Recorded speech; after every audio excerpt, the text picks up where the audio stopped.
Hey everyone, this is Shaun YURTKURAN. You've heard me on WYAB on the radio, and you can also catch me on the new Hulu series Death in the Dorm Season 2. I just wanted to introduce you all to my law firm, the YURTKURAN Law Firm. I'm located over in Fondren on Mill Street in Jackson, Mississippi. I've got over 18 years of law practice under my belt, including a decade as a felony prosecutor in Hinds County and at the Mississippi Attorney General's office. I spent all those years putting bad guys away. Now let me help keep you out. You can call me anytime at 601-906-9094 for a consultation, or just if you want to talk about something about your case. I'm committed to helping you navigate the complexities of the legal system, which I know can be difficult and confusing and downright scary at times. Let me help you use my experience to explain the system to you and how it works and how I can best help you. You can call me again at 601-906-9094 to discuss any of this and any of your worries. Trust me to handle your defense, where it is going to be my priority and your future will be my focus. Shaka-laka-boom. You've tuned in to the Free-Range Human Show of Choice, your daily dose of reality radio.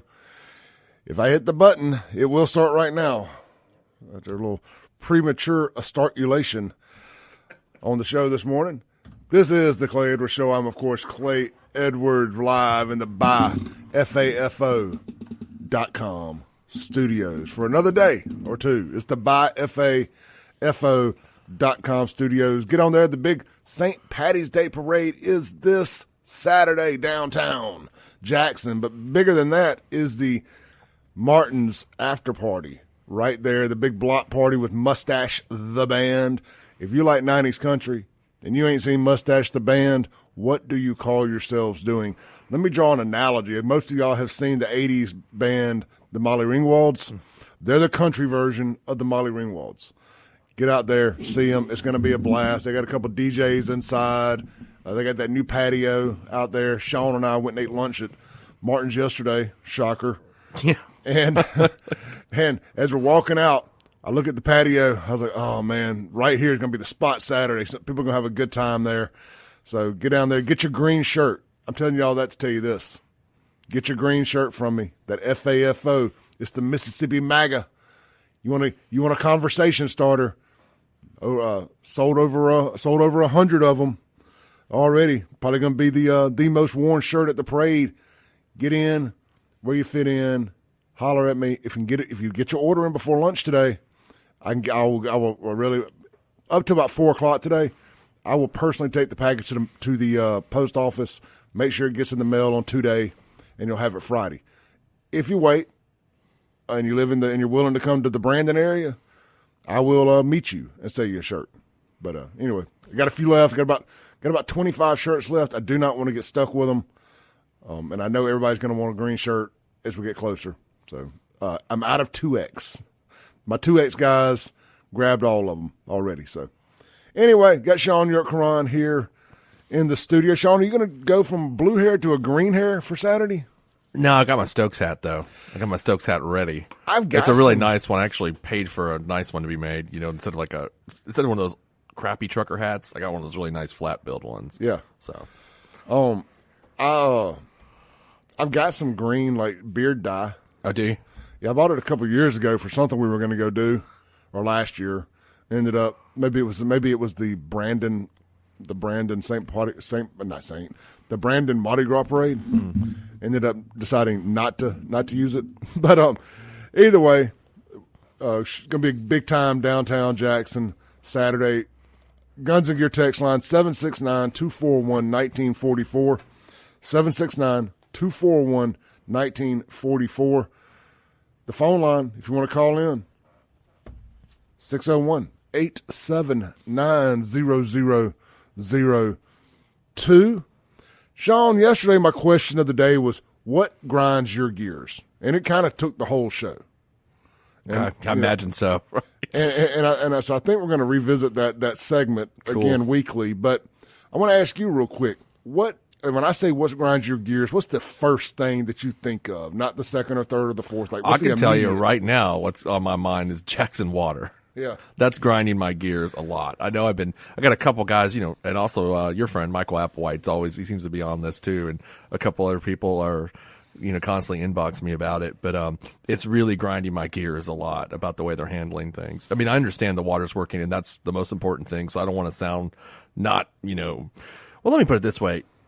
Should I have to be super happy that a city is running a water system? That's how low things have gotten. I'm like, well, I'm just glad the water's working. I mean, I am glad about that, so I don't want to, sound not grateful for that. But I am upset about this billing process that is completely messed up. Yeah. And it's like yesterday, so I don't know if for those of you who live in Jackson, you probably noticed on your bill a water availability fee of $40.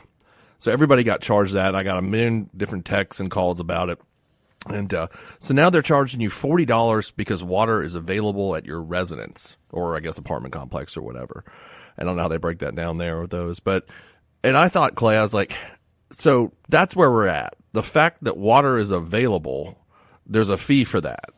So like, is there such thing as water not being available at a house, at a home, residential home? Have you ever heard of that? Well, I guess you still have. Oh, yeah, definitely. I've heard of y'all not having water available in Jackson. Well, yeah. I mean, at one point. I guess what they're saying is even if it doesn't work, you have to pay. But when it works, there's an availability fee. Yeah, I don't know if it's. I don't know if I bet you if it doesn't work, they charge us a fee anyway. But you might be right. I'm not sure, but I just know So I was like thinking about things that they could charge us for like city services or city functions that are available, like the road availability fee. Are we gonna get one of those? Like there's a road availability fee, traffic I thought signal. That's what your tag was for. Yeah, well, I mean, obviously the roads don't work that well, but I think they could add on to it a road availability fee, or what about a traffic signal availability fee? Would you pay extra for that right now? That I would actually pay for. If some of these insurance companies around here figure out that the red lights don't work, y'all's insurance rates are going to go up. I didn't think about that. That's a good point. Yeah, I mean because in different cities, insurance rates are higher depending on crime and all that kind of stuff. Yeah, so that could happen. But everybody like your homeowner's insurance, if the fire station's availability, availability is a determining factor in that. Yeah, that's exactly right. So, I mean, everybody, if you're looking at your bill, look at this water availability fee and tell me how happy you are about it or what you think about it. Because when I saw it, I was like, WTF. And about everybody else I know felt the same way, that we're paying for the privilege of having water available at our residences, which is just shocking to me. I mean, at least it's all about, sometimes, Clay, it's about the way you say things too. Like if they just raised the rates, I mean, that would have made me mad also, which I think they did do that. But instead of like calling it a water availability fee, like you could have called it something else. I don't know what they could have called it. Would have made me as angry. They should have a breakdown of what it is. Like when you look online, there's usually like a little eye for information over some stuff, over fees, and you can kind of hover the cursor over it, and it'll tell you what it is. Yeah. So, okay, better explanation. That should at least be an option. Like, hell, tell me what exactly you mean. What does this language mean? Yeah, that's that. I forgot to mention this part. So remember, about a month ago, I was talking about I'm still on an estimated bill. And if you use over 300 CCF, I guess that's cubic feet something for it, then you get an overage fee of like $11.55. Well, they were charging me the overage fee based upon an estimated bill, so they didn't know that what I was using, but for what they estimated, I was over that, which is kind of crazy. But now I noticed on the bill they took off that overage fee, so I guess that's just gone. Even though I'm over that estimate anyway this month, they took off the overage fee and then replaced it with this, more expensive water availability fee. I guess that's the way they rationalized it. Let's take a call from Mr. Dixon. Mr. Dixon, you on the line? Brother Clay, how you doing this morning? We're good, brother. Counselor, how's everything going? Pretty good. How you doing? I'm a little perplexed. I heard y'all talking about gears grinding, and I'm stripped my gears. I just would like your take on this. It's a related subject with this garbage contract. I don't know if you heard what Mr. Stokes said, but to me it sounded an alarm bell. It was like he was saying that since the mayor all but ruled out some competition, it was contract stealing. What's your take on the garbage situation here in town with Richards? Because I personally never had a problem with waste management to begin with. I'm going to say that out front. But I want to get your take on it. Listen, I listen to you guys. You all be blessed and have a great day. Thank you, Dixon. Well, what I can say about that, I've talked to actually some of the people at Richards about the contract, and initially we were supposed to get those 96-gallon carts, and that's where I believe the hustle was in play. This is just my personal opinion. I believe that somebody within the Lumumba bubble was invested into that canister company. Yeah. And I want to say that somebody actually had kind of pieced that puzzle together last time this whole thing came up, that it was kind of somebody in that sphere was involved in that company. Now, I could be wrong on that. I want to put that out there. I'm not putting this out as a fact. Right. And that was going to be a big chunk. That's why they were so damned and determined for everybody to have those canisters. Yeah. $4.5 million worth of canisters that they ended up not putting in the deal. And apparently, talking to the Richards folks, those canisters or carts or whatever they're called, garbage cans basically, are all manufactured or sold by the same company. That Waste Management buys them from the same place. Richards, everybody, so that's where that rolled. I didn't know that. I thought that was interesting. Well, it changes things. Yeah, I didn't know that until the other day, and well, that was part of their initial deal, and then I saw the city council decided to not include that. They omitted that from the, I guess, proposed contract, and so that's not going to be part of the deal. And I think the mayor has to go back to Richards now and renegotiate the price without those cards, which to me doesn't seem like that big a deal in terms of the because Richards didn't have the carts anyway. They were going to have to buy them from a subcontractor or vendor, And it would only be a big deal if there was a profit margin. Yeah, a handling thing. I mean, that's true. That's a good point, right? Yeah, I mean, they're not doing it out of the kindness of their heart. All right, we'll negotiate this deal for you. If you use us, we'll negotiate this, and we don't make nothing off this.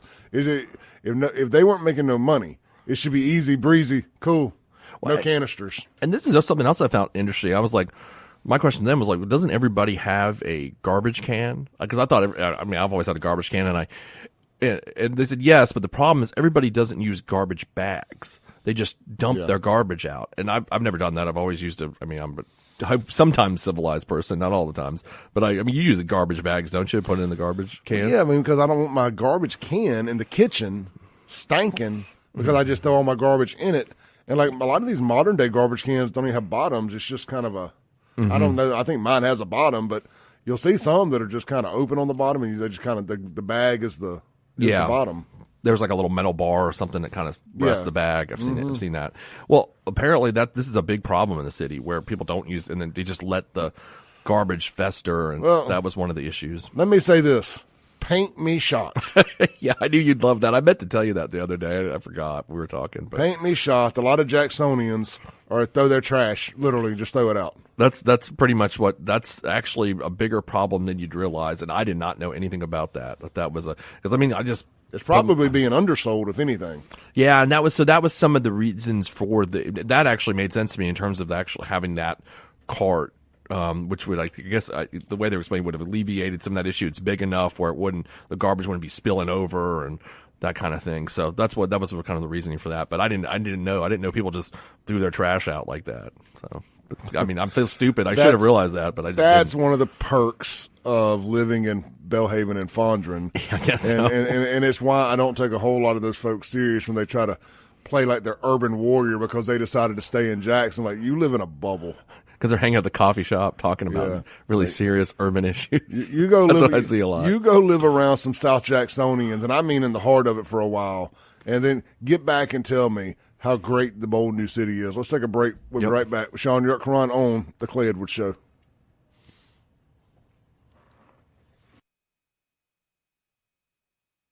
Welcome back into The Clay Edwards Show. This segment is going to be brought to you by Lakeland Glass and Tint for all of your home, car, and business window tinting needs. I know it's funny to say it. It's not. It's warm weather time. It just hasn't been the last 2 days. But by the time summer gets around, you're gonna want that ceramic window tint helping save the bottom of your legs and your leather seats, help save your car's interior from it being 175 degrees in the middle of summer. And of course, if you put it on your home or business, help keep that utility bill down, because it keeps a little bit cooler inside. Every bit helps. We'll have to get Jason in here one day to talk about some of the differences, like degree-wise, temperature-wise, that ceramic tint makes, and kind of some of the fast facts about it. Jason's always a great conversation. Had him on here a couple times. Anyway, get over there. Check them out, LakelandGlassandTint.com to get a quote today. And look, don't forget, man, they're way more than just a window tint shop. They're your home for your automotive glass repair and replacement needs, as well as ceramic coating, paint protection film, and vehicle wraps. Turn your vehicle into a rolling billboard and use it as a tax write-off. That's right. Tax write-off. Anyway, a lot of places have crazy sign laws, Shaun. You may or may not know this. Mm-hmm. And Madison just being the first one that pops in my mind. It's not Who exclusive. would have guessed? Yeah, not exclusive to just Madison, but a lot of them do. So what a lot of thrifty, smart business owners do is they get their vehicle wrapped and they park it out on the road. Mm-hmm. They're like, boom, here's my sign, yo. Is that what they do? Okay. Yep, and then you can write off all your gas and everything too. Huh, not a bad idea. Advertising. Don't quote me on the writing off your gas, but I think you can. So talk to your CPA about that. I'm the last person you want to get any tax advice from.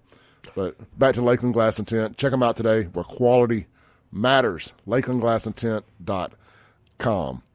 Shaun, I want to shift gears. Yeah. Well, you know what? Before we do, I think we've had DJ Mixmaster Mike on hold here for a minute. Okay. Hey, you're on there. Hello? Hello. Can you hear me? Yes, sir. Well, this morning I want to thank two people. I would like to thank Mark Keith Robinson in North Carolina. That's my second cousin. I would like to thank my sister, Margot Harper Smith, which is in North Carolina. She's head of the Harper Shriners, putting those kids in homes. And Mark, it's a big achievement.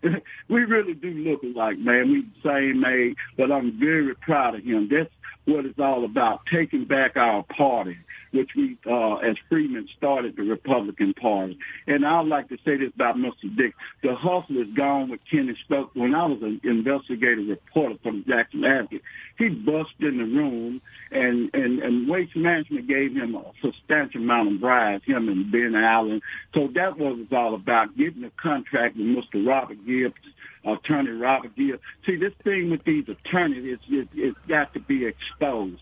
You're not representing us. The people are representing, the people represent. So, Kenny Stokes, the hustle is over. We really want you gone. You're a scumbag. You've been hustling people for all these years, using that black thing. That what made, he's one of the reasons why I turned independent. But like I say, I'm very proud of Mark. Keith, you did it, and I'm supporting you, and I'll be down there if you might be listening. I don't know. But, brother, he's from my Lemmy Mae Robinson, my grandmother, and I'm very, very proud of you. You will be the governor. 600,000 people come out and vote. That's what it's all about. America was great when we can not lock our doors and sleep in peace, and this democratic party, you've been fooling me, I'm on to you, and Mr. Richard Schwartz, we're going to run you out of town till you ain't controlling no more Negroes. Black folks, think for yourself. Vote Republican. Get off that plantation. Amen. Thank you, Master D. Did you switch party? I heard vote Republican, and I co-sign on that. The rest of it, I can't confirm or deny. Yeah, I don't know about any of those allegations that he's made. But I appreciate whoever was in North Carolina listening that he was giving a shout out to, because I assume that's why you would give him a shout out, as you told him to tune in this morning. So we do appreciate that. Shaun, I want to talk about something different real quick. Yeah, we are going to get into all the important stuff, but let's talk about that deal we talked about last night with the shooting, the sad domestic incident over there in Rankin County. Mm-hmm. Prayers to the Northwest Rankin family this morning. And I mean this with all, I want to give this proper gravitas it deserves. Prayer to the Northwest Rankin family. Ashley Smylie. I know Ashley. I've met her over the years. I just can't quite put my finger on it. You just know when you know somebody. Mm-hmm. Ashley's a 10th grade, I think it's math teacher at Northwest Rankin. Something happened at the house last night. I don't know what led to it. Maybe you never know when evil takes over somebody, but she was killed by her 14-year-old daughter. At least that's the reports that are coming out. Yeah. And the stepdad was shot while trying to get the gun. I talked to somebody that knows her. They're blown away that this could have happened. Said that the 14-year-old daughter actually had a 30 on the ACT. Oh, wow. I mean, just borderline genius. Mm-hmm. And just sweet as can be. I saw rumors that maybe it was over a cell phone. It's a moot point what it's over. Sure. Unfortunately, it's happened. I'm guessing the girl is also a student at Northwest Rankin. So Northwest Rankin students today had to go to school. One of their favorite teachers is no longer with us. A student no longer with us. Well, that's going to be in jail.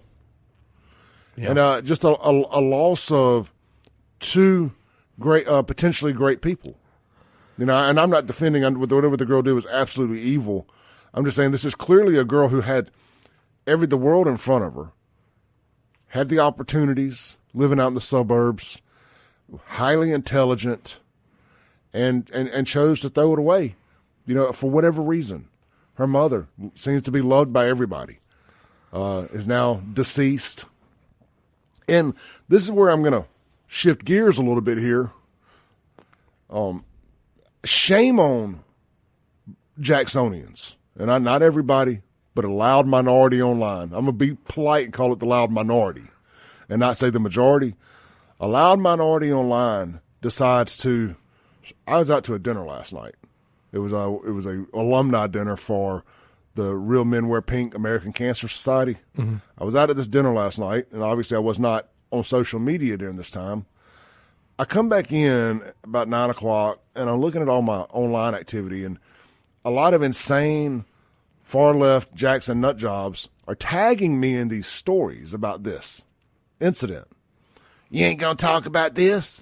You ain't going to talk about this? If this was Jackson, you'd be talking about it.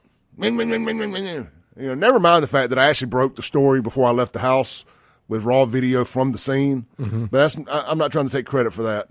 I'd much rather have never done it if I'd known that it was a domestic situation. I don't talk about domestic stuff. I don't like talking about domestic stuff. That stuff, when people say crime happens everywhere, that happens everywhere. It doesn't matter how rich of a neighborhood, how gated of a community, or how single-wide your trailer is.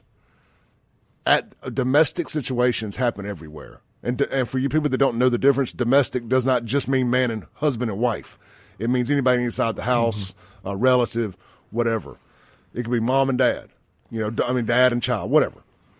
And I was bringing the point up that I can draw an example. The same situation happened in Jackson yesterday. Yeah. A black girl shot her mom. Yeah, I saw that. I chose not to report on that because of the same thing. You know, like my videos online, I tell you all the time, I'm kind of playing a wrestling character. Mm-hmm. I take it serious, but the whole FAFO thing, all that, every situation ain't a FAFO event. 100%. I know exactly what you're trying to say. You know what I mean? And I clown a lot online. It's almost like these kinds of, it's a crime, but it's not the same kind of crime that we're talking about. Yeah. It's these domestic situations that, you know, maybe there's some mental illness problems, whatever it may be. I mean, it's a crime. It's just different than somebody robbing the gas station or, you know, jacking you in the street or whatever it is. A dope boy getting killed by a dope boy. Yeah, that's a 2-for-1. Nobody cares if Thug A goes to the grave and Thug B goes to jail for the rest of their life. Outside of their immediate family, it's a net positive for the community if you get two thugs off the streets. Yeah, I mean, I don't think most people, when you see that kind of crime, is like, oh my God, how tragic when dope dealers kill each other. I don't think everybody does that. But when you see whether it's the kid in Jackson killed his mom or killed her mom, I guess, and this child in Flowood that did, I mean, those are just tragic situations because those are situations that those are normal course of crimes. They're just obviously mental illness problems or whatever could have been, you know, prevented or maybe so. But, you know, when the dope dealers kill each other, it's not really, I mean, no one's like, oh my God, like this is horrible. Yep. I mean, it's horrible in terms of the societal stuff, but it's not like on an individual basis. It's just not the same. There's so much that happens in Jackson that I don't report on. Mm-hmm. I mean, for me, it's gotta register as a FAFO type thing. There's kind of a floor. Yeah. You know, it's like some things are tragedies and some things are survival of the sickest. You know, like, anyway, either you know what that means or you don't. But it's disgusting. and I've rarely, I don't like normally bringing stuff like this to air, because I like to be entertaining. But it's worth mentioning because I know the people that are complaining about that, they're only people who see my stuff online. They don't get up and listen to the radio show at 7 a.m. Yeah. But I still want to put that out there because it very rarely does something eat at me, but this ate at me a little bit. Yeah, and it's interesting that both situations happen in Jackson and Flowood at the same time. And at no time did I look at that and be like, I always text you too when I'm like, oh, this is the next FAFO Grand Champion. I mean, I never would have crossed my mind that either one of those situations would fall into that kind of a category. It just doesn't. And maybe I don't know, maybe this says something about me. I don't know because I've seen so many different types of crimes, and you could sit there and say, or I think people could lie and say, oh, it's all the same, it's crime. No, it's not. It's just there's just levels. There's time, and I'll draw from my experiences. When I prosecute a case where there's a really good victim, like the one I went out to LA for, that case, that's a different kind of crime. That's a college student that got kidnapped and killed. That falls into the category we're talking about with these. With these two people in Jackson and Flowood. It's a different kind of crime. The lady that was killed, elder lady that I prosecuted, the guy received the death penalty, James Hutto. Like, that's a different kind of crime. The drug dealers that kill each other, that's not one that's on top of your list. It just isn't. And just being real, people can hate that if they want to, but it's just a different scenario. Absolutely. Anyway, just wanted to put that out there. Thoughts and prayers to the Northwest Rankin family, to Ashley Smylie's family. I mean, talk about a terrible situation. Imagine you're the grandmother or something like that. You've lost a kid at the hands of your grandchild, and know that you're going to lose them to jail. I mean, it's just what that does to the family dynamic has got to be absolutely horrific. Yep. That family's changed forever. Sure. I mean, to put it lightly. All right, let's take a break, come back. We're going to shift gears, get back to what we do. This is the Clay Edwards Show with Shaun YURTKURAN live on 103.9 FM, WYAB.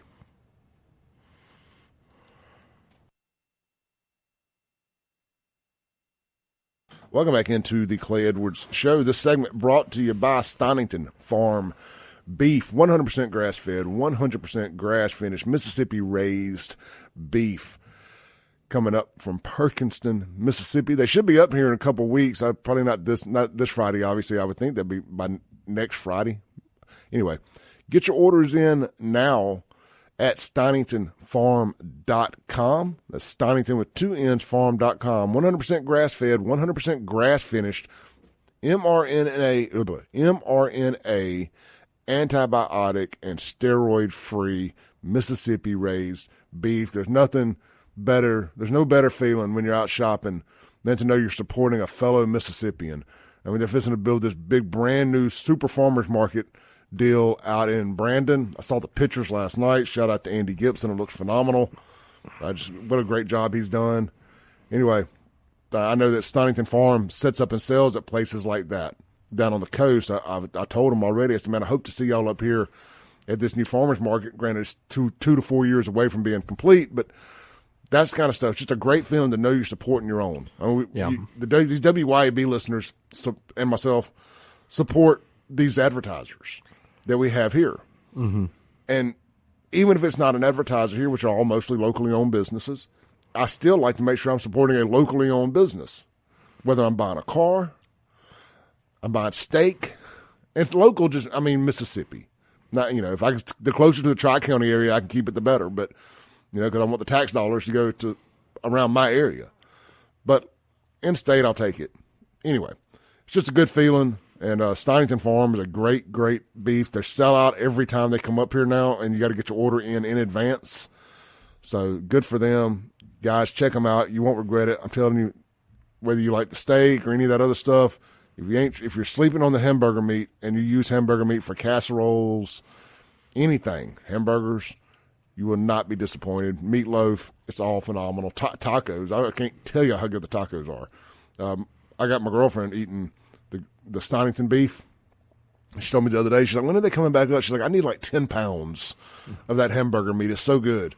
And she had never had, to the best of my knowledge, grass-fed. It's a difference. And I had not either. Is. Until I started eating Stonington Farm. And I mean, it is a game changer. It is. And you know what's weird, like, Shaun, without getting into a long conversation about it, but when you eat some hamburger meat sometimes, or just meat from a store, you feel after you eat sometimes. That grass-fed, I don't have that digestive fullness, and I'm kind of ready to get back to moving. Yeah, I know exactly. Like when you get the 73% ground beef and you eat that, and you're like, oh, I just do not feel good for a while. Exactly. Especially after drinking a bunch of beer and you're eating that, you know. Ugh. You eat red meat and drink beer?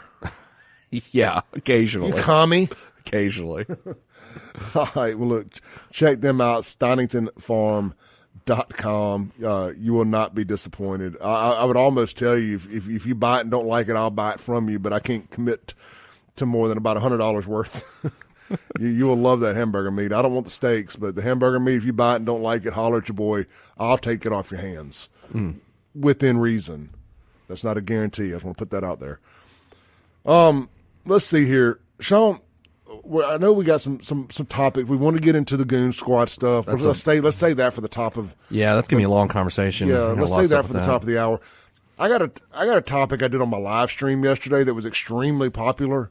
Guys, if y'all aren't following me on social media, I'm back doing live streams and we are having a ball. Was this about the Planet Fitness thing? Exactly. Okay, I was going to ask you about that on the phone last night. I did have some questions, but go ahead. All right, so Planet Fitness, I think there's one in Anchorage, Alaska, maybe. It doesn't really matter. It's a corporate chain. It's corporate policy. It doesn't matter if it happened in Brandon, Pearl, or Anchorage, Alaska. A woman walks into a restaurant. I'm going to pull the video up here real quick. A woman walks into, because she talked, you don't really have to, the video's secondary to the whole debacle. But a lady walks into the female locker room, and there's a guy in there, leg up on the counter. He's shaving. And it's just flat disgusting. You know, that women, and of course he's, you know what he is. He's protected under the shield, the force field of LGBTQ LMNOP. Is that the photo of the guy wearing all black on your live stream that you put up? Yes. Let me ask you a question about that. Did that guy look? That guy didn't look like he was transgender to me. It looked like he was just a dude in the bathroom. Exactly. Let's play. This is the lady right here, and that's what I'm saying. He was a dude, but he said he was trans. Oh, did he say? Okay. Yeah. I mean, not in the. She just took a picture of him. She didn't film him, but that's why they let her go. He is trans. He's allowed to be in there. Okay, they tell her. At 8 degrees below zero in Fairbanks, Alaska. Day 2 of Planet Fitness saga. I came in Monday. There's a man in the women's locker room shaving. A little girl sitting in the corner. She could have been 12 years old. I don't know how old she was. In a towel. Kind of freaked out that there's a man shaving in her locker room. Well, I was offended. I took a picture of him and I asked him, why are you there? You're a man with a penis. Why are you in the women's locker room?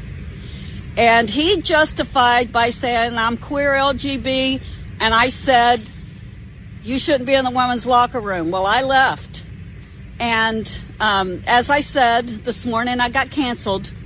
Planet Fitness is defending the man in the women's locker room, the man with the penis, rather than the child sitting in the corner with a towel wrapped around her. So people, I just want you to know, this is weird. It's not good. It's rather disturbing.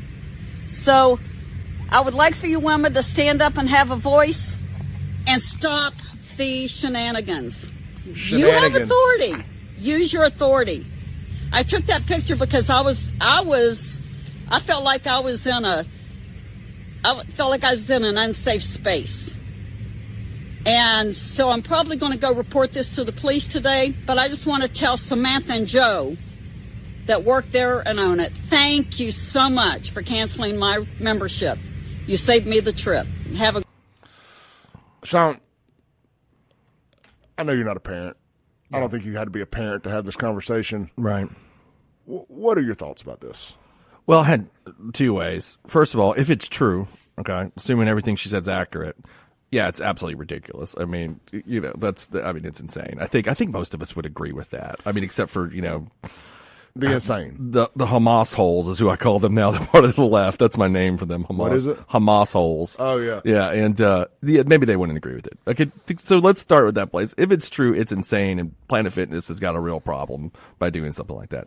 My problem watching all that is I was worried that it was a kind of set-up story. Did you get that feel from it at all? I've watched it several times, and here's what I mean. First of all, the guy looked like just a dude in the bathroom. He wasn't wearing a wig or anything like that. He was just a regular old dude. Could have been one of us sitting in the bathroom. So I don't know how anybody would have mistaken him for transgender. I know she says he told her that or something to that effect. I was just wondering if it was did the guy just get, I mean, have you ever walked in the girls' room by accident? I mean, everybody's done that before. Bro, yeah, it's one thing to walk in the girls' room by accident, but if there's a female kid in there's girls in and out of a Planet Fitness. This ain't some random truck stop bathroom where somebody may go hours without walking in there. This is the Planet Fitness locker room. Yeah, and no, I understand. I mean, it would understand it'd be hard, and but he didn't. So his appearance, first of all, there's no way anybody would have mistaken him even for like a dude in drag, because you know what I mean? Like, so that's where my confusion was. I'm like, this is like a regular guy shaving in the bathroom, not a dude in drag, wearing a dress or whatever else he's supposed to be doing. And didn't you find that confusing at all? Oh, so I got the picture pulled up here. Yeah, I mean, he just looks like a dude, but he's clearly out of place. And what they're saying that they banned her for taking a photo. I mean, this is all over like the Advocate and everything. Yeah, I read it through Twitter last night. Sure. Planet Fitness bans member who photographed trans women changing, and it's not sorry. So Planet Fitness has taken a firm stance here that we ain't apologizing. Have they released a statement yet, or is that? We'll have to find it. Yeah, I'm sure, but it has taken a major stock hit. People are canceling their memberships, and look, rarely do I don't get behind a whole lot of boycotts. But as the father of a daughter who has a membership at Planet Fitness, I'm saying it now, boycott Planet Fitness. They ain't ever going to advertise on this show. I don't give a damn. And if they were, I would still say this. Boycott Planet Fitness. There's enough great local gyms around here that you don't need – that even do these discount rates. Complete Fitness, which is formerly the club out in Brandon. Focus Fit out there, and I'm just thinking the ones off the top of my head. Focus Fit out in Brandon as far as discount gyms. Minshew's gym, Flint Minshew's 1440 out in Richland. Great gym. A lot of the Anytime Fitnesses are locally owned.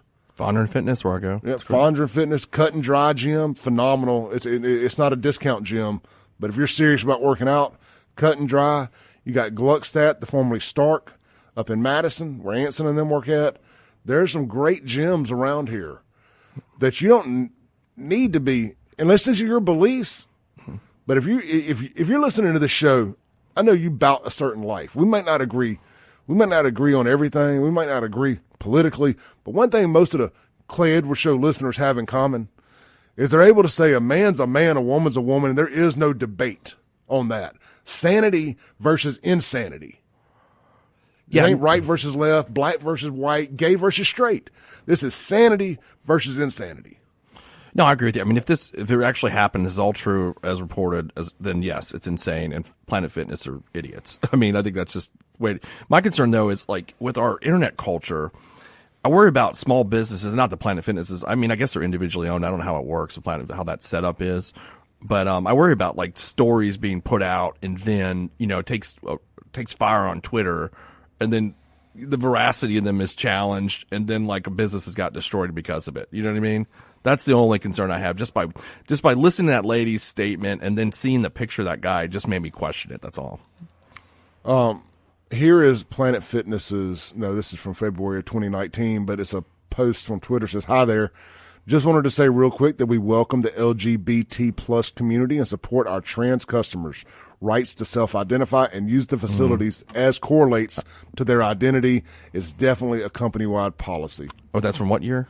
That is from February of 2019. Okay, well, then maybe it is true. Yeah, that's their policy. Well, I'm going to operate under the guise that it's true. This is the Clay Edwards Show. We'll be right back to land the plane for the first hour, and then on to the Goon Squad, unless you guys want to talk about this a little bit longer. Question of the day. What would you do if you found a man in the women's bathroom and your daughter was in there? 769-241-1944 is the Guns and Gear text line.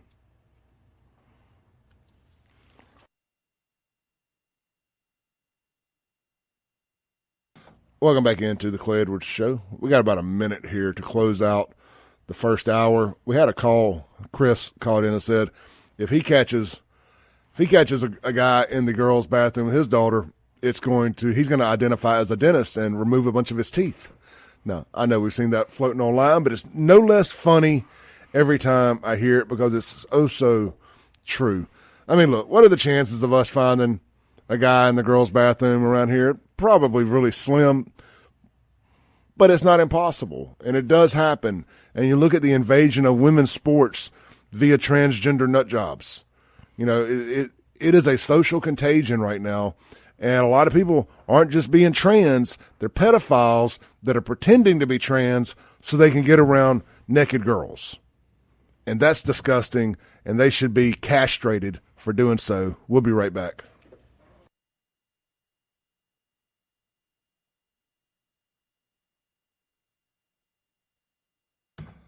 Boom goes the dynamite.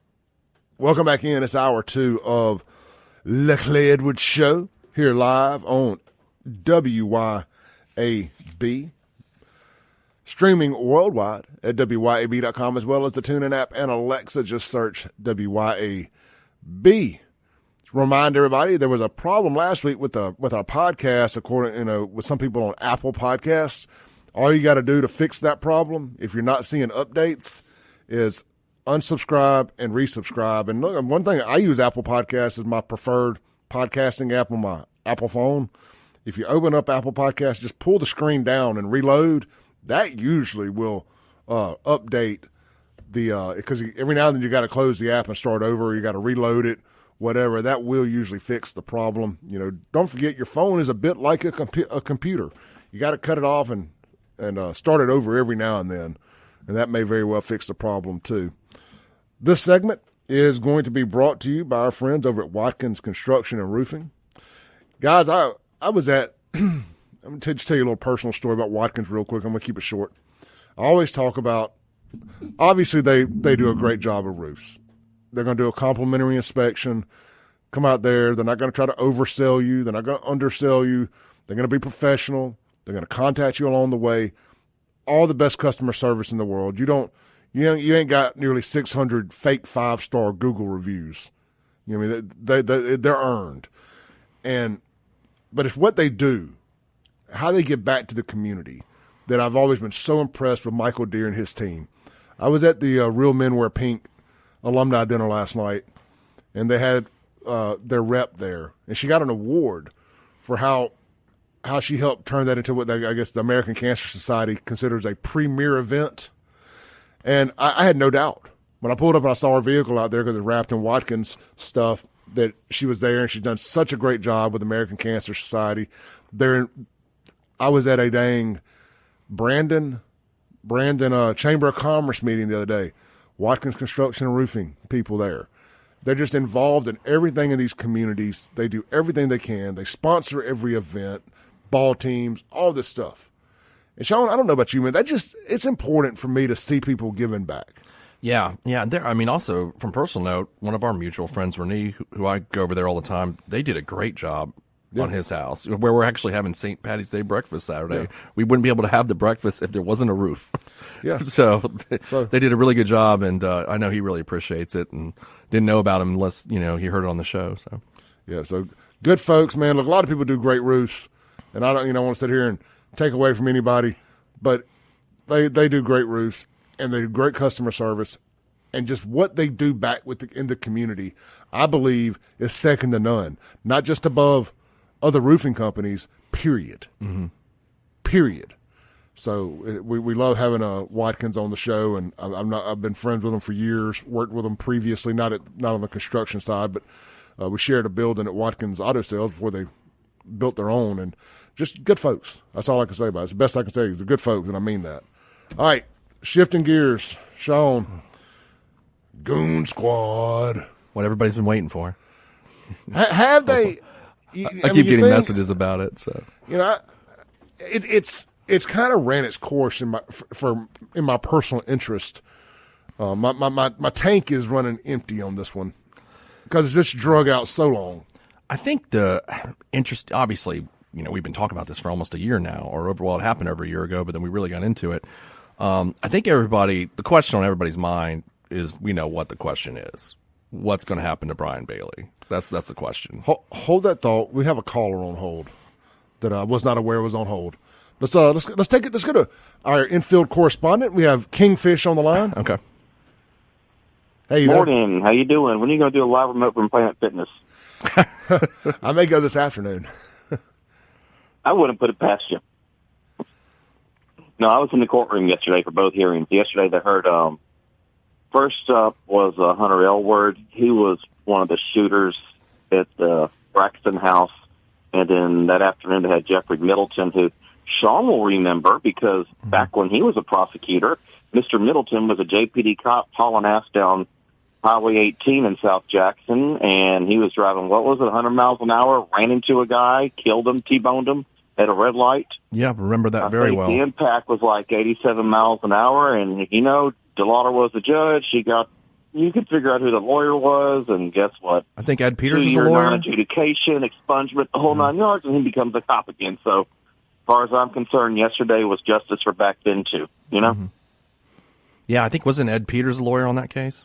Uh-huh. That's what I thought, yeah. I remember that. Yeah, imagine I did that. not prosecute that case. I don't know who did. I can't remember if I don't know if we But that was conflicted. your office. Y'all tried. It was our office, yeah. I remember. I remember all this when it was going down, but I wasn't. I wasn't in the courtroom for that, but I heard about it. But yesterday, I tell you what, the first hearing was pretty emotional. I mean, Hunter Elward got up there and they put on their evidence, and you read all the stuff that's still when you sit there in the courtroom, you're seeing the victims and you're seeing their families. I mean, it gets pretty emotional in there, and they're going through everything, and then it comes out.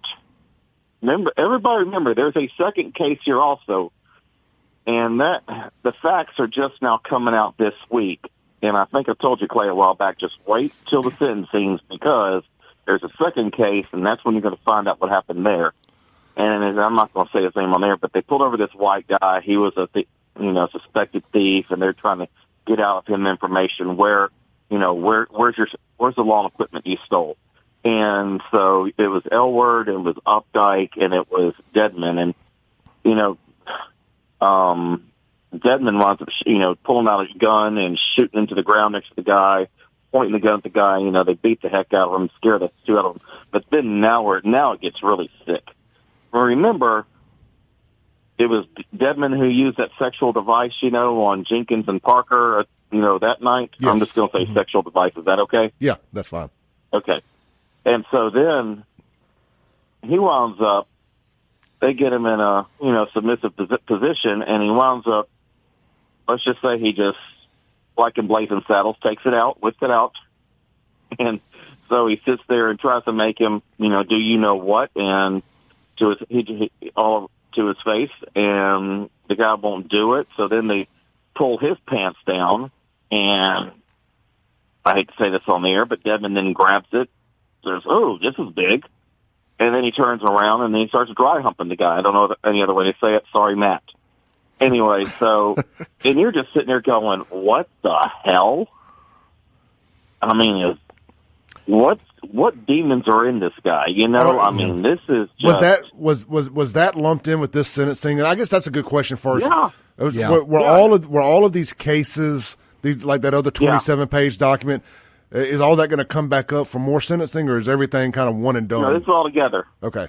Well, he pled to this is all together. Okay, so you're just sitting there, everybody's going, "Holy," these guys, what they did to these two, Parker and Jenkins, was racial, but the more you learn, these guys are just equal opportunity thugs. I think you were poor, trailer park trash, if you were a meth head, dope head, whatever, dope boy.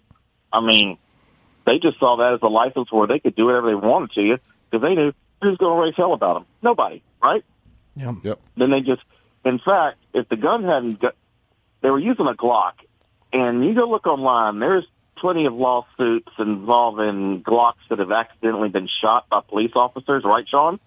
And so they didn't realize they're screwing out the Glock in the guy's mouth and it accidentally goes off. Boom, now they got a problem. If that hadn't happened, I hate to say it, they go away scot-free, and you got two guys who are going to prison probably. Yeah. Unfortunately, that probably would have happened. And the judge, let me tell you something. Judge Lee, he's throwing the max. So far, he's 2 for 2 in throwing the max at these guys. He's throwing the book at them. And he flat out said, he says, I thought about saying something about this case, and I went back and forth on it, but then he said, But the facts of this case are so bad, I don't need to say anything about it. But also, when you say the max, they're I know Clay brought up the other cases in the New York Times report in November. Those cases were just not prosecuted. Those cases were not prosecuted as a part of this. This is just Parker Jenkins and the Schmidt. I just meant the second case here with the white. Yeah. Okay. There's 3 actual victims that they pled guilty to, which I assume that was in exchange for not prosecuting them on all the other stuff. That would be obvious assumption. I don't know about any and just because the New York Times and Jerry Mitchell reported it doesn't mean, remember, these are, I read through them, some I thought, oh my gosh, yeah, I guess, yep, that's true. Then there's a couple of them going, I'm not so sure about, so we'll see.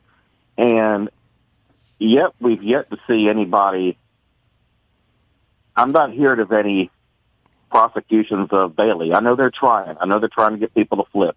What was funny was about 5 months ago, it was on a Friday afternoon, and there was a rumor going around the media that, oh boy, the feds are coming to arrest him today. They're going to come get him today. They're going to take him into custody. And so there was like 2 trucks hanging out all afternoon at the Rankin County SO. Well, the funny part about that is that ain't how it works. What they do is they indict you and it's sealed, and then they contact you or your lawyer, and they generally, as you know, Shaun, arrange for you to come in. Yeah. And then all that Hollywood crap don't happen, even in a case like this. Yeah, they don't do I didn't imagine there was going to be a big helicopter and FBI raid on the Rankin County Sheriff's Department. That's not the way that goes down. They're not coming to arrest you. Usually they indict you first, and it's sealed, and then they, for whatever reason, build their case, and then they'll contact your attorney for you, and then, generally they have you come in, and someone like that, that's definitely how they would do it. And, but like I said, now, Middleton, I'll say this about Elward. He got up there yesterday, and he was a man. Hey, look, he was a man. He took his medicine. He stood up and says, he does his little mercy plea to the judge, and he says, I want to talk to the family. He turns around, looks at him, and he just flat out, he made what seemed to be a heartfelt apology to them and said how he was wrong, how he saw it when he went to sleep every night, and he said, I can't imagine what you guys see when you go to sleep at night, And and one of them says, I forgive you, man. And there were several blacks that were sitting around me in the audience. I could hear them just say, oh, thank you, Jesus, that sort of thing. Hey, let me ask you this real quick. What did Elward mean by saying going back 7 years? Are you familiar with that? Yeah. Basically, and I think this is what you're going to find. The real rat dirty one here is McAlpin. And I think what happened was some of these guys, they were young. You're going to have come out today, like testifying, and you're going to talk about sexual abuse as a kid. Dedman had lousy parenting. His father's in jail. His mom's a drug dealer. She's been busted in the Heights around the corner from you, Shaun, for drug dealing in the past. And we prosecuted his cousin for running over James Craig Anderson. And then they're getting these guys who are troubled and they're bringing them along into their little culture. See what I mean? Yeah, and you remember, Kingfish, we prosecuted in 2011 Dedman's cousin, Daryl Dedman, for the... I got the video. James Craig Anderson, right? Yeah. Yeah, I was there, okay? Yeah, I knew you remembered. I'm just saying for the audience that don't remember that crime, there was in 2011, James Craig Anderson. Yeah, Christian was in the courtroom when he was sentenced. But my point is, though, these guys, they get with the goon squad, and then here they come, we do it this way, And that's what two of them have said so far. And so I think what you're going to see is you're going to wind up seeing McAlpin being blamed for a bunch of how they were developed. And then you also have Dedman. Dedman, he's this afternoon, and he's probably, in terms of the actual physical acts that took place, he's probably the worst of the whole bunch. All right, hold on. So it is today and tomorrow. It's not March 29th and 30th?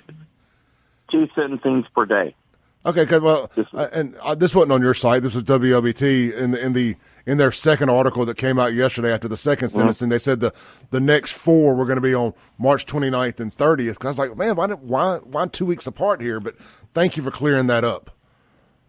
No, that's today, and that was originally, I think they were changed, but no, they were supposed. No, that's today and tomorrow. Better be. Do you think? Hey, great work with your courtroom artist there. I saw the stuff you had on your website. That was Bill Wilson, Emil Wilson's dad. He does great work. He does. Miller's told me about him. Do you think, and this is just my gut feeling. You've met him. Huh? You've met him. Just think about it. You've met him. Don't say it on the air, but you've met him. Okay.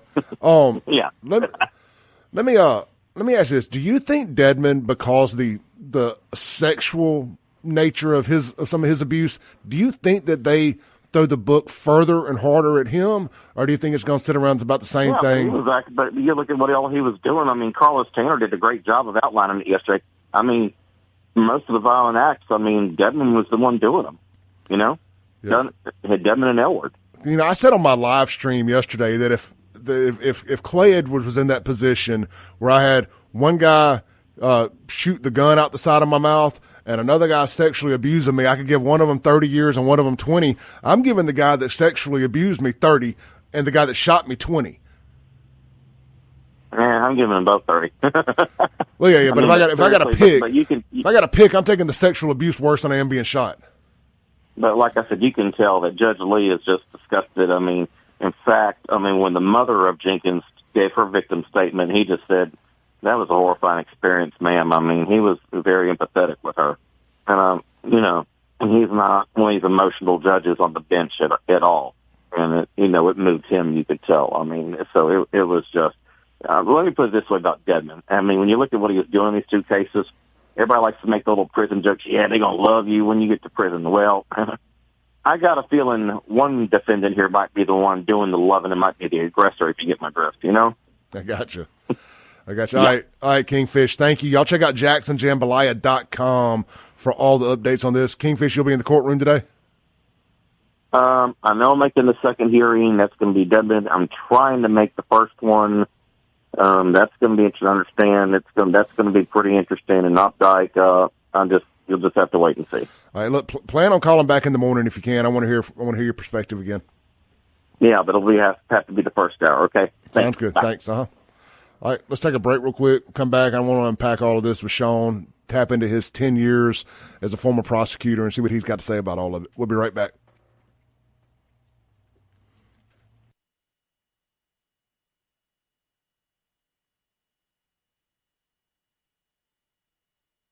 Welcome back into the Clay Edwards Show. Guys, reliable rental equipment. 50% off all equipment right now for rental and rollback dumpster service. They are doing all they can to try to earn your business right here. We talked about locally owned. We talked about locally operated. We talked about good folks that are reinvesting, planting seeds in Jackson to help it grow. These folks are doing all that over at Reliable Rental Equipment.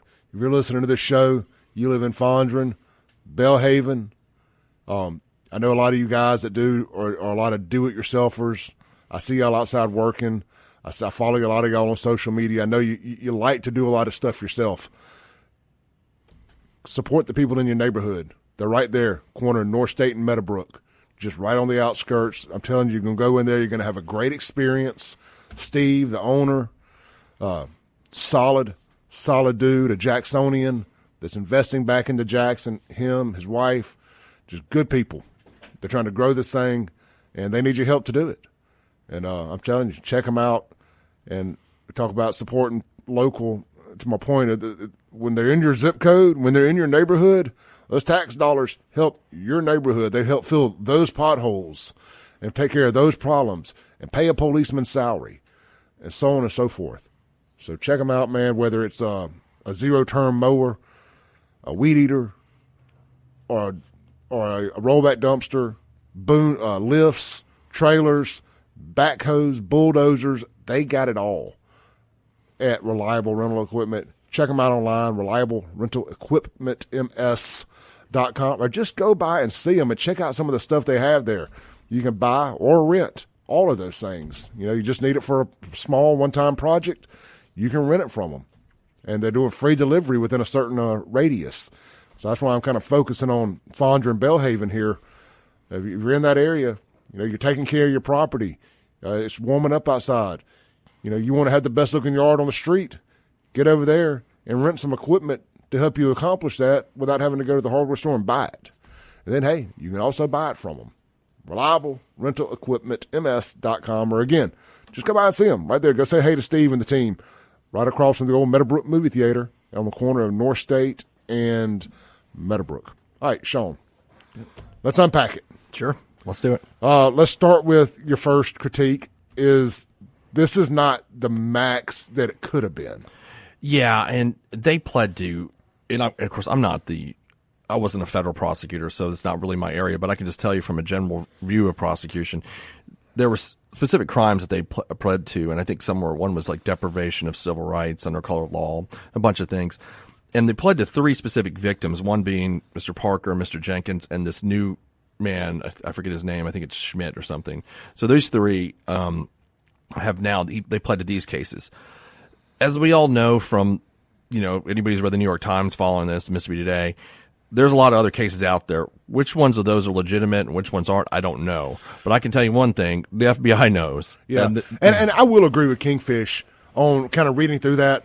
Some of it, you're like, are these guys taking advantage of a situation and a potential lawsuit? I got that vibe too. Mm-hmm. But based on what they pled to, it's all believable.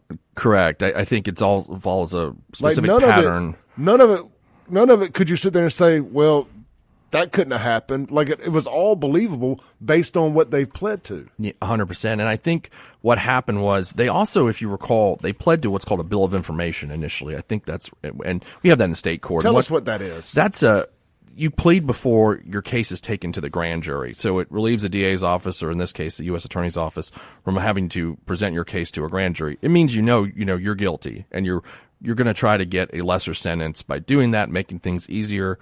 And also, I'm assuming from this that all these other stuff that if either they knew about at the time, talking about the FBI and the U.S. Attorney's Office, or they were going to find out later, this was all an agreement to wrap it all up. That's my best guess that's probably what happened, or these guys wouldn't have pled to a bill of information. They got 20 years, or Elward did, and Middleton got 17 and a half. We'll see what the other guys get. But that is a lot less than I bet their potential criminal exposure was going to give them. Great way the exposure. Mm-hmm. Great way to put it there.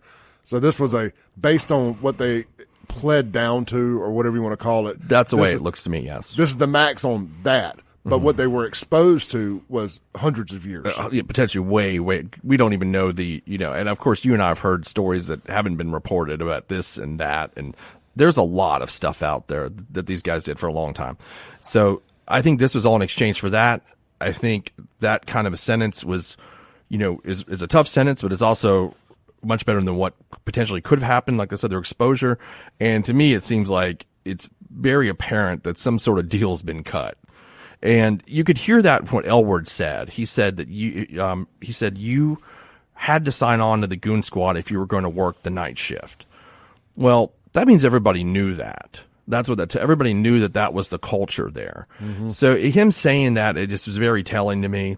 And then them getting these kinds of sentences for potentially just some of the worst, I don't know, I guess you would say police brutality, whatever you want to call it.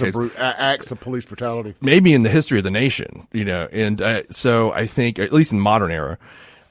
So I think that kind of deal. You had a Fed tell you that investigates this stuff that, Shaun, this is the worst I've ever seen. Yeah, I mean, somebody who's retired, telling me that, and that some people had said that, that it's just so bad that that nobody's ever seen it, and I think whatchamacallit, I think that was done this way because they're trying to make a deal, and everybody, of course, is speculating what are they going to do to Brian Bailey, right? That's the question. What's the deal? What's the deal? And I don't know. I don't know what his liability is. Is he? I don't know. In the feds, I'm sure they call it accessory before the fact. To what crime? I'm not sure what they can prove him to be. So I mean, we'll see. What they've come up with. But obviously, these guys have talked in order to get this deal.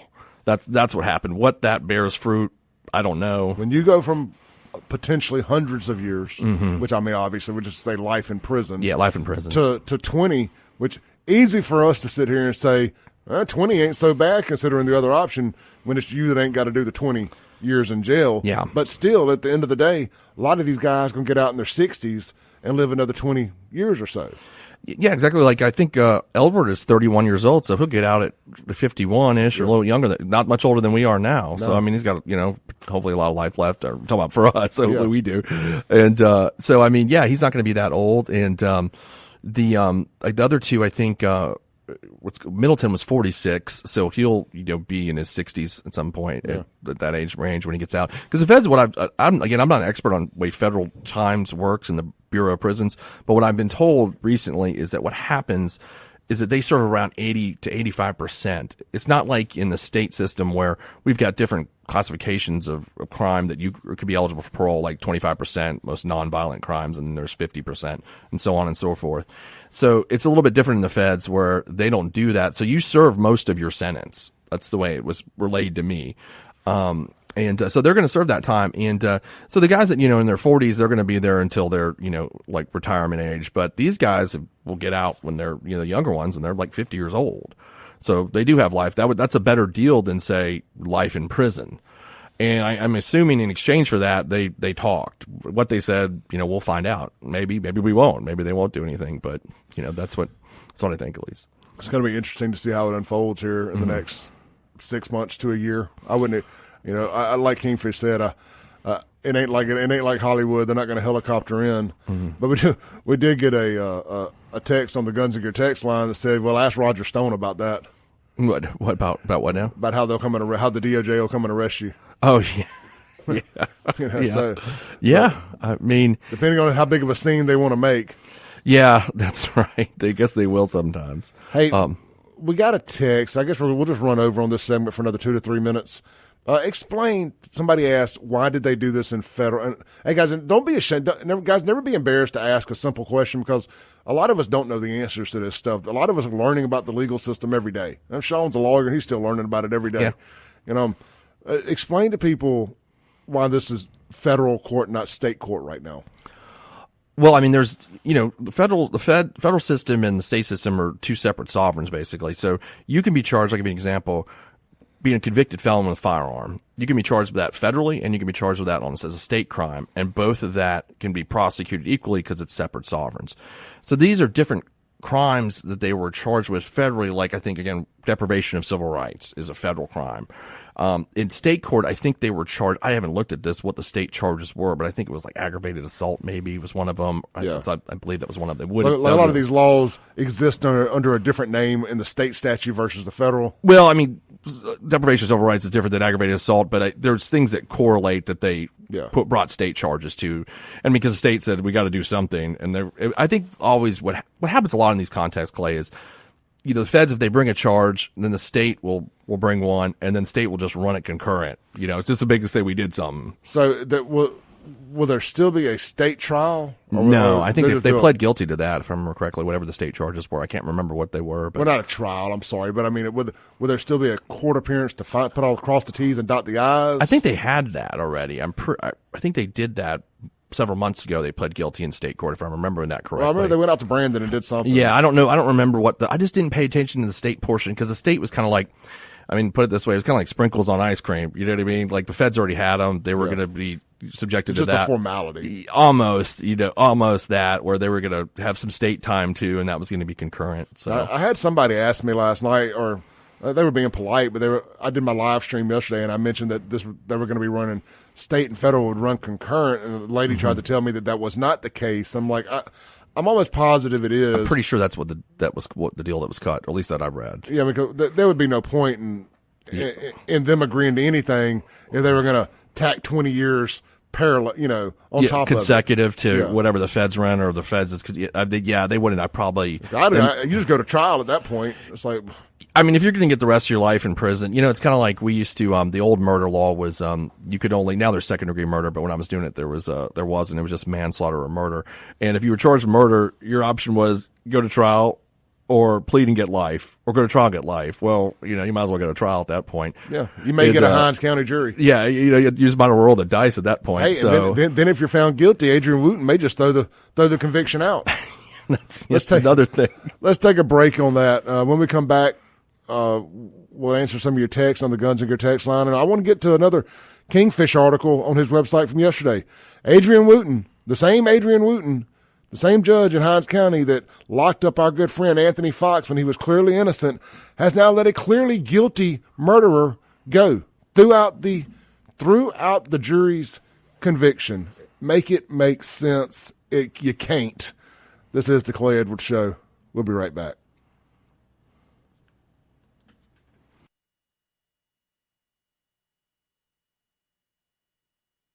Welcome back into the Clay Edwards Show. Hey, guys, get out to Acme Pizza and Daiquiris for, you guessed it, pizza and daiquiris. They got 12 different specialty pizzas, 9 different frozen daiquiris on tap. But, hey, look, man, maybe you want to try the pasta. Maybe you want to try one of their great appetizers. Maybe you just want to get a bag of daiquiri to go. You can do all that there. That's why I said a bag of daiquiris. You got to see it to believe it. The technology they've come up with now is just insane. And, hey, you don't feel like driving out to Fannin Mart? Get it delivered. Uber Eats, Grubhub, Take a Break deliveries. It's on all of them. That's Acme Pizza and Daiquiris, located at Fannin Mart on the res, right in front of the bowling alley there. Open daily, 4 p.m. to midnight. Hey, look, man, maybe you got a little bit of that medical cannabis prescription. You done took your medicine. About 9, 10 o'clock, you done got hungry. What's open after 10 o'clock? Man, I wish I could get some pizza. You can. Acme Pizza and Daiquiris for that late night hunger craving. All right, let's get back to the phone. I think we got Kingfish back on the line. Hey. Hello? Well, hey, sorry. Hey, you there? Well, I thought that's who we had. Maybe I looked at the number wrong. Number static on my end. Oh, Shaun, I'm sorry, I didn't have your mic on. Yeah, that's cool. What did I say I wanted to talk about? Adrian Wooten. Okay. Adrian, let me pull this article up on Kingfish's site here. And guys, y'all are welcome to text in the phone line. The text line, Guns and Gear text line, 769-241-1944. The phone line, if you want to chime in on any of this, 601-879-0002. Without getting too far into the nuts and bolts of it all, y'all need to go to JacksonJambalaya.com and read the article, Jury, What Jury? Wooten throws out guilty verdict. And you can't make any of this make sense. I'm just going to read the opening paragraph here, well, the opening two. It's a pitiful state of affairs when cops are locked up and killers are set free, but such has been taking place in the courtroom of Hinds County Circuit Judge Adrian Wooten. A jury convicted TaQuaris Jones of murder recently, but he remains free after Judge Wooten threw out the verdict. I didn't even know judges could do that. They can do that. What's the point in having a jury? Anyway, done the conversation for another day. JPD arrested TaQuaris Jones on April 30th, 2018 for murder in the shooting death of his cousin. Jones allegedly shot his cousin 20 times with an AR-15. Jackson Municipal Judge denied bond for Jones, but Circuit Judge Tommy Green lowered it to $20,000. A grand jury indicted him for the first-degree murder in May of 2019. Circuit Judge Adrian Wooten refused to increase his bond amount even after prosecutors asked her to do so. And here's the part that just talk about things that grind your gears. She denied their request to make him wear an ankle monitor. Like, bro, you shot somebody, allegedly, 20 times with an AR-15. There's not a whole lot of intent or doubt to be questioned here. Yeah, it's so funny. I've had several cases like that before where there was this debate we used to have up there called, well, if you really defend yourself, you might as well shoot him 20 times and make sure he's dead. So I think there's another argument to that too, where it seems like, oh wait, how could it be self-defensive? He shot him 20 times.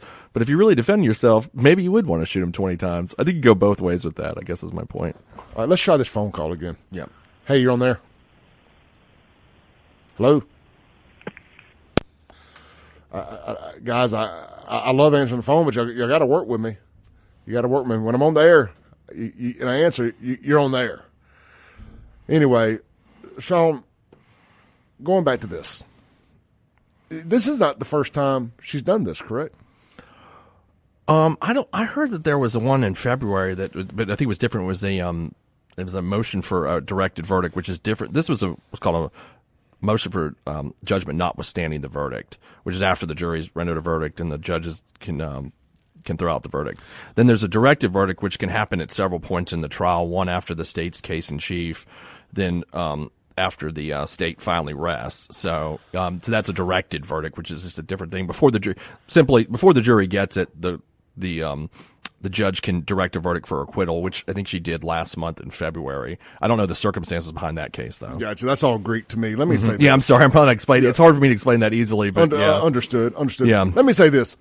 Let's go back to the crime happens everywhere conversation from earlier.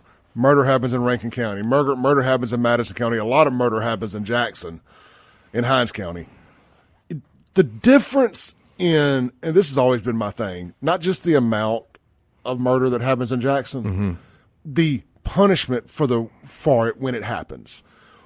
That 14-year-old girl that killed her mom and shot her stepdad yesterday will most likely never see the outside of a jail again. Even at 14, she'll probably be charged as an adult, barring a mental exam. It could be some kind of manslaughter plea I could see in that case too. You know what I mean? Manslaughter, ag assault. She's gonna do 20 years. Yeah, I would agree with that assessment. I think I think it's you could see there's some sort of weird manslaughter plea there, but okay. I don't know. But my point being, when you F around in Rankin and Madison County, you in fact find out. There's a good probability when you F around in Hinds County, and this ain't got nothing to do with the DA's office. Yeah, I'm not going to talk about them on this. They, other than the Anthony Fox stuff, they're trying. The Anthony Fox thing's an anomaly, and I can't stand it. But that aside, when you have judges, there ain't a judge in Rankin County that's going to throw out a murder verdict and think they're going to have a job after they do it. Yeah, it's it's nothing. I've never seen it before happen. In any case I ever tried. Usually, that's something that the appellate court will do if that happens. But so yeah, it's not a common thing. And it's almost like they said, "Oh, you're going to overturn my Anthony Fox verdict? Well, here's another good one back into the community." Yeah, and I think what I've read here in Kingfish's article is that she said that the state had failed to prove that he didn't act in necessary self-defense, not in necessary self-defense, which it is a burden, in a murder case for the state to prove. But the other part I read about it was she was saying that JPD didn't investigate the defendant's claims of self-defense enough, which isn't really the standard. It's the probable cause, and then it goes to the DA's office, and they kind of flesh it out from there. So I think I don't know that that's accurate. That ruling, so that's what I would say. All right, well, let me say this, and that may all very well be fine and good. I know if I have to kill somebody in Jackson in self-defense, all right, good, man, they're going to give me a fair chance of walking out of here. At least the judge is going to see through it and say, man, maybe it was self-defense. Maybe they didn't prove it wasn't self-defense. All right, that's great. I wish she had used that same intelligence on the Anthony Fox ordeal and not just say, oh, the evidence says this. Screw it. He's going to jail. You can't kill bad guys. Yeah. I assumed that the defense had put in a self-defense instruction. The jury considered that and didn't believe it, is what I'm guessing. Yeah. And obviously didn't believe it because they found him guilty of murder. So, the jury had the instruction, had heard the case, had heard the defense counsel's arguments towards self-defense, and they didn't believe it. Yeah. And so they voted guilty. Saying that JPD needed to investigate more I don't know that they have to do that. Yeah. That's kind of more up to the DA's office could send it back if there was a possible self-defense claim, I probably would have been like, okay, guys, would you go look into this? But, so I don't know. It's very, I'm not quite seen something like this before. All right. We'll be right back.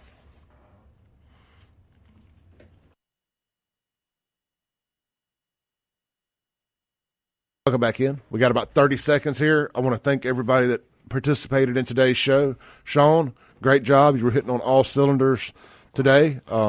Kingfish, thank you for calling in for that firsthand experience of what went on there in the courtroom. Thank you, Master D, I think, for calling. I will see y'all tomorrow. We'll be back at it. Shaun will see us Friday. All right. Stay safe. See ya. Peace.